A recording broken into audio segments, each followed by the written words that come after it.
कहवा में जन्मिले कृष्ण जी, कहवा श्री राम हो। ललना कहवा में जन्मी हनुमान, तीनु घरे सोहर हो। ललना कहवा में जन्मी हनुमान, महलिया उठे सोहर हो। मथुरा में जन्मी कन्हैया, अयोध्या श्री राम हो। आरे परवर्ती पर जन्मी हनुमान, महलिया उठे सोहर हो।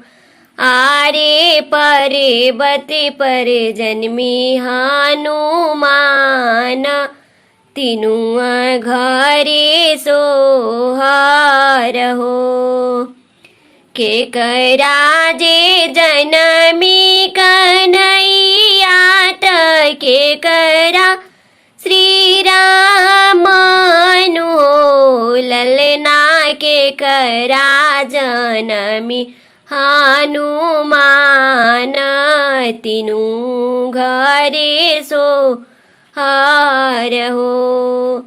ललना केकरा जन्मी हनुमान, महलिया उठे सोहर हो।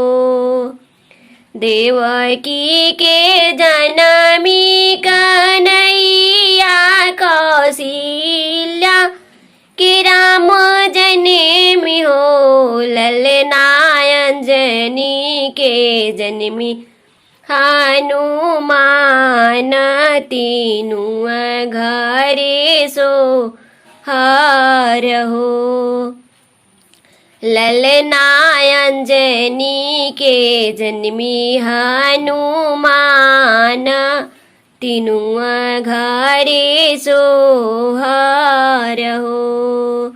देवकी से जन्मी कन्हैया, कौशल्या जी से राम हो। आरे अंजनी से जन्मी हनुमान, महलिया उठे सोहर हो।